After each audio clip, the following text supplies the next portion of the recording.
Hello friends, জয় মোহনবাগান। কালকের race এখনও কাটেনি। আমরা ফাইনালে উঠে গেছি, 24 ঘন্টা প্রায় হতে চললো, তবে এখনও কিন্তু কালকের ঘোর রয়ে গেছে। দুর্দান্ত একটা জয় আমরা উপহার পেয়েছি। আমরা বলেছিলাম যে রক্তের জবাব আমরা মাঠে খেলে দেবো, সেটাই কিন্তু করেছে প্লেয়াররা। দুর্দান্ত ফুটবল উপহার দিয়েছে এবং 2-0 গোলে কালকের জিতেছি। এগ্রিগেটে 3-2 গোলে জিতে আমরা ফাইনালে পৌঁছে গেছি। ফাইনালে এবার সামনে ব্যাঙ্গালোর, জামশেদপুরের থেকে অনেক অনেক কঠিন প্রতিদ্বন্দ্বী ব্যাঙ্গালোর। কারণ এমন সময় যদি আমরা ব্যাঙ্গালোরের সাথে খেলাগুলো দেখি, ডুরান্ড কাপে একবার আমরা মুখোমুখি হয়েছিলাম, সেখানে আমরা ড্র করেছিলাম এবং টাইব্রেকারে কিন্তু আমরা জিতেছিলাম। তারপর আমরা আবার আইএসএলে তাদের সাথে দেখা হয়, সেখানে কিন্তু প্রথম পর্বের ম্যাচে আমাদের 3-0 গোলের ব্যবধানে হারিয়ে দিয়েছিল। সেটা কিন্তু একটা বড় হার ছিল এই মরশুমে আমাদের। এছাড়া কিন্তু ফিরতি লিগে অর্থাৎ যুবভারতী ক্রীড়াঙ্গনে আমাদের সাথে আবার দেখা হয়েছিল বেঙ্গালুরুর, সেখানে আমরা 1-0 গোলে হারিয়েছিলাম ম্যাচটা। যদিও বেঙ্গালুরু যথেষ্ট ভালো ফুটবল খেলেছিল, কিন্তু লিস্টান কোলাসের একটা দুর্দান্ত গোলে আমরা বেঙ্গালুরুকে শেষ পর্যন্ত হারাতে পেরেছিলাম। আর এবার ফাইনাল আমরা যুবভারতীতেই খেলবো, কারণ আমরাই চ্যাম্পিয়ন দল, তাই জন্য আমাদেরই হোম গ্রাউন্ডে খেলা পড়েছে। তো এই ম্যাচটাও আমাদের জিততে হবে, কারণ মোহনবাগান কিন্তু এখনও অবধি একবারও দুটো জিনিস একসাথে জেতেনি, অর্থাৎ লিগ শিল্ড বা কাপ দুটো জেতেনি। গত বছরও আমরা দেখেছিলাম যে লিগ শিল্ডে আমরা হারিয়ে দিয়েছিলাম মুম্বাইকে, তারপর কিন্তু ফাইনালে উঠে মুম্বাই আমাদের হারিয়ে দিয়ে চলে যায়। এবার কিন্তু এটা হলে চলবে না, আমাদের লিগ শিল্ড তো পেয়েছি, এবার কিন্তু আমাদের কাপও চাই। তো কাপের লক্ষ্যে আমাদের এবার এগোতে হবে। সামনে কিন্তু এখনও 3-4 দিন বাকি রয়েছে, শনিবার ফাইনাল। তার আগে মলিনাকে কিন্তু তার দলকে কিন্তু একদম চাঙ্গা করে নিতে হবে।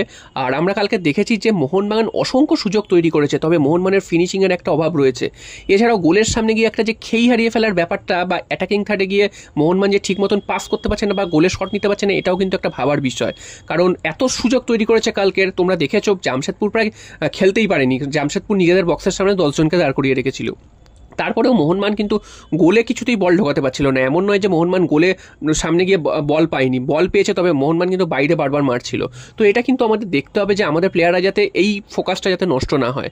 এছাড়াও মনবীর সিং গতকাল মাঠে নেমেছিলেন, তোমাদের বলেছিলাম চেঞ্জেস হিসাবে তাকে মাঠে দেখতে পেতে পারি, সেরকমটাই কিন্তু হয়েছে। এছাড়া আপুইয়া কালকে তো সেরা, তিনি আগের ম্যাচে খেলেননি, গতকালের ম্যাচে কিন্তু নেমে তিনি কিন্তু দুর্দান্ত একটা কাজ করেছেন, যেটা তার ডেবিউ গোল মোহনবাগানের হয়ে, এবং সেই গোলটাতে মোহনবাগান ফাইনালে চলে গেছে এবং অসাধারণ সুন্দর গোল, সেটা নিয়ে আলাদা করার কিছু বলার নেই। তো এবার যেটাই বলছিলাম যে সামনে ফাইনাল, এবং ফাইনালে বেঙ্গালুরু এফসি যথেষ্ট কঠিন প্রতিপক্ষ আমাদের জন্য, এবং বেঙ্গালুরু কিন্তু মরণ কামড় দিতে চাইবে, কারণ তারা একটা সময় শিল্ড জয়ের দৌড়ে ছিল, হঠাৎ করে তারা পরপর হেরে তারা সেখান থেকে আউট হয়ে যায়। তাদের সামনে এখন একটাই লক্ষ্য রয়েছে যে এই একটা ট্রফি জেতার, তো সেটা কিন্তু তারা চাইবে এবং তারা কিন্তু একদম জানপ্রাণ লড়িয়ে দেবে। আমরা দেখেছি গোয়ার বিরুদ্ধে তারা কিভাবে জিতেছে, মুম্বাইকে তারা 5 গোল মেরেছে। তো মোহনবাগানের জন্য খুব একটা সহজ হবে না, যেখানে মোহনবাগান গত বছর ফাইনালে উঠে কিন্তু হেরে যাওয়ার একটা রেকর্ড রয়েছে। তো আমাদের কিন্তু দ্বিমুকুট জিততেই হবে, সেটা কিন্তু আমাদের মাথায় রাখতেই হবে। এবং ওই দিন শনিবার দিন কিন্তু আমরা দলে দলে মাঠ ভরাবো, পুরো যুবভারতী কানায় কানায় পূর্ণ করব।